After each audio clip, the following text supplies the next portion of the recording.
Everyone knows that Toy Story is one of the best animated movies of all time. But do you know about all the bizarre knockoffs of Woody, Buzz, and Jesse's adventures scattered around the world? We could do this. Together.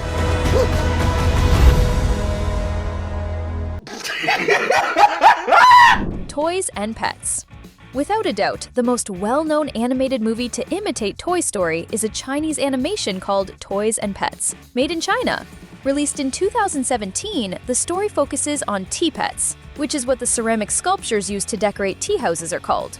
Just like the toys in the Pixar movie, these small statues also pretend to be lifeless objects in front of humans. However, when there is no one around, they move, interact, and even fight among themselves. And in this story, the little statue that is the protagonist of the story is named Nathan. He is the only statue that cannot change color when hot water is poured over him. He is basically the Woody of the story, since he is the leader of the ceramic statues. But there is still another very similar thing in this story that is clearly a ripoff of the Toy Story plot. At one point in the movie, out of nowhere, a super modern ball-shaped toy named FutureBot appears and ends up being the target of Nathan's jealousy. Exactly like what happens with Buzz when he arrives in Andy's room. Only later, the two of them, FutureBot and Nathan, leave the tea house to rescue May, another statue that Nathan likes, who was kidnapped by the Rat King named Flash. In this process, the two end up becoming great friends, just like Buzz and Woody. The truth is that the animation of this cheap Toy Story knockoff is actually pretty good, but the story is really weird, and many things make absolutely no sense at all. New Toy Story. But without a doubt, the most shameless ripoff of all is the animated movie that had the audacity to call itself New Toy Story. And to top it all off, it was released 2 days before the release of Toy Story 5, with the intention of tricking uninformed viewers into watching the movie by mistake. The worst part of all is that the animation is 100% made with artificial intelligence, giving a totally nonsensical look to several scenes in the movie. To complete the combo of bizarreness, the story is a blatant plagiarism of the original Toy Story, since its plot shows a boy, who is actually a fake version of Andy, receiving a Space Ranger toy for his birthday, exactly as it happens in the first movie when Woody's owner gets Buzz as a gift. The Space Ranger toy accidentally throws one of the characters, named Princess, who is a version of Bo Peep, over the fence, and he and the action figure, who would be the Woody of this story, need to team up to bring her back. This bizarre copy of Toy Story was produced by Asylum, a fifth-rate movie production company that makes everything from action to horror. But honestly, this is the first time I have seen such a poorly made knockoff of a Disney hit being done so shamelessly. Toys. But stay calm, because we saved the biggest abominations in terms of knockoffs to talk about starting right now. As you probably know, the Toy Story movies started being released about 30 years ago. And the truth is that since then, sinister copies of Pixar's first franchise started popping up. And one of the worst and earliest, believe it or not, was made in Germany. And I need you to prepare your eyes. A company called Dingo Pictures was the absolute queen of bootleg movie copies in the 90s. They basically created penny-budget animations using Jurassic computers. That way, in the year 1995, just a few months after the release of the first Pixar movie, they released a hideous copycat movie simply called Toys. Seriously, they didn't even go as far as to copy the full name like Asylum did. The story, which looks like it was drawn and animated by a 5-year-old child at most, follows Pino, a hideous old ragdoll with purple stripes who leads a child's bedroom and goes into a jealous crisis when the boy gets a shiny new birthday toy. Seriously, even the shiny birthday toy, which is a baby doll, is extremely terrifying.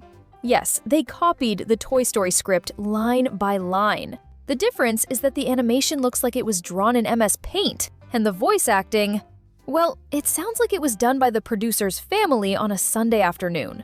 It is so bad that it is physically painful to watch and listen to this movie. I definitely do not recommend that you ever watch this. Box Story Kunta 3D. Now, let's go back to the good old bizarre knockoffs coming from China. Over there, Pixar movies got a very specific translation pattern. Toy Story became The Great Toy Mobilization, which in Chinese would be Wanju Zongdong Yuan. The problem? Local production companies started slapping this exact same name on any movie to trick the audience. That is how Kunta 3D was born, released in the year 2013, strategically titled Box's Zongdong Yuan, or simply Box Story here in the West. And the story is pretty bizarre. Anthropomorphic food boxes that come to life, hence the name Box Story, that pretend to be lifeless boxes when humans are around. And yes, any resemblance is not a mere coincidence. If you look closely, you will notice that even the movie's logo is very similar to the style of the Toy Story logo. They did not copy Woody's story exactly and literally, but they aggressively parasitized the visual identity and the title to hook unsuspecting people in theaters. A master marketing move? Or a villainous one? Now seriously, after all these details and Easter eggs, I think we deserve your subscription, don't we? The Toy Shop. Now, let's go back again to the time of the first Toy Story's release. A little bit later, to tell you the truth, in the year 1996. In Canada, an animation company called Good Times realized that kids all over the world were obsessed with the idea of toys that have a life of their own, thanks to Pixar, and their movie that was extremely successful. So someone had a brilliant idea.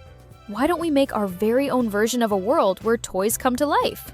And that was how The Toy Shop was born, a very poorly made mid-length film of about 45 minutes. The story is actually pretty simple. Two kids, a girl named Catherine and her cousin Matthew, accidentally get locked inside an old toy shop in London overnight. And guess what happens next? With no adults around, the dolls in the entire store come to life in true Toy Story fashion. The duo's adventure turns into a nightmare when the evil Jack-in-the-Box casts a spell and shrinks Catherine down to the size of a doll. We do not have a space ranger falling out of the window here in the toy shop, but this movie existed purely to be rented by mistake by parents who thought they were taking Pixar's newest craze home, the Toy Warrior. Now, what happens if you take the story of toys that come to life on their own when no one is looking and hand it over to writers who grew up watching battle anime? You get a completely bizarre cartoon that mashes up kids, toys, and fights called The Toy Warrior, released in 2005. Here, the boy named Genu, who is a 12-year-old kid with a wild imagination who loves having fun with his toys, whom he even talks to, is magically transformed into a toy, and then transported to the Land of Toys, where he will need to defeat dark forces that threaten the place. In the end, the boy ends up becoming a version that mixes Andy, Woody, and Buzz all rolled into a single character. The movie even has its very own version of Zurg, just so you have an idea. Forget all that deep emotional baggage about childhood abandonment or the existential crisis of being replaced by a new toy. Here, the deal is beatdowns, superhero adventures, and a dark villain trying to destroy everything. It is literally Toy Story with the energy of a season of Digimon. Honestly, it would even be cool if it were not so incredibly cheesy. Monica Toy. Moving on to Brazil now, in the year 2013, the most famous comic book in the country, called Monica's Gang, got a version that has at least its name inspired by Toy Story. Called simply Monica Toy, the cartoon brings the main characters from the core comic books in a chibi style, which is a Japanese drawing style where the characters have small bodies and giant heads. The animation only features the characters and sounds made when they make expressions or move, but absolutely no spoken dialogue. And regarding this Toy Story-inspired version, it was so successful in Brazil that since 2013, new seasons are released annually, with at least 23 very short and fun episodes. Who would have thought that not every cartoon or movie inspired by Toy Story would be bad, right? Toy Story, Danny Phantom version. Now, let's stop talking about bizarre versions for a bit, and let's talk about some tributes to Toy Story that are actually really cool. There is a video here on YouTube where we see Butch Hartman, who is none other than the creator of some of the best cartoons in history, like The Fairly OddParents and Danny Phantom, receiving a fan request near the release of Toy Story 5 to create a version of the main Toy Story characters, except in the style of his own cartoons. So, by fulfilling this request, he creates some of the coolest versions of various members of Andy's toy gang, like the aliens, Slinky Dog, and even Buzz. These versions would make great movies. Toy Story, Marvel comic book. What if I told you that the biggest comic book company in the world has already paid homage to Toy Story? Would you believe it? Well, shortly after Marvel was bought by Disney, the company responsible for creating the Avengers, Earth's Mightiest Heroes, created variant covers for their comic books, remaking classic historical covers but featuring Toy Story characters. This was done to celebrate Pixar's 40 years and the 3 decades on the road for the first Toy Story. The detail is that many years earlier, Disney and Marvel had already partnered up to recreate the first Toy Story movie into a comic book version, right after the release of the first movie in 1995. It was such a massive success that some issues got brand new and short stories, showing the messes that Woody and Buzz got themselves into inside Andy's room when the lights went out, even including a visit from a real egg-shaped alien spaceship. Now, speaking seriously, it would be really awesome if there actually was an alternate version of the Avengers that starred the Toy Story protagonists, don't you think? Or would a version of our toys inspired by DC heroes be better? We'll wrap up here, but if you also love everything involving pop culture, check out these 2 video options we're leaving for you on your screen. You can watch either of the 2, you're sure to love them.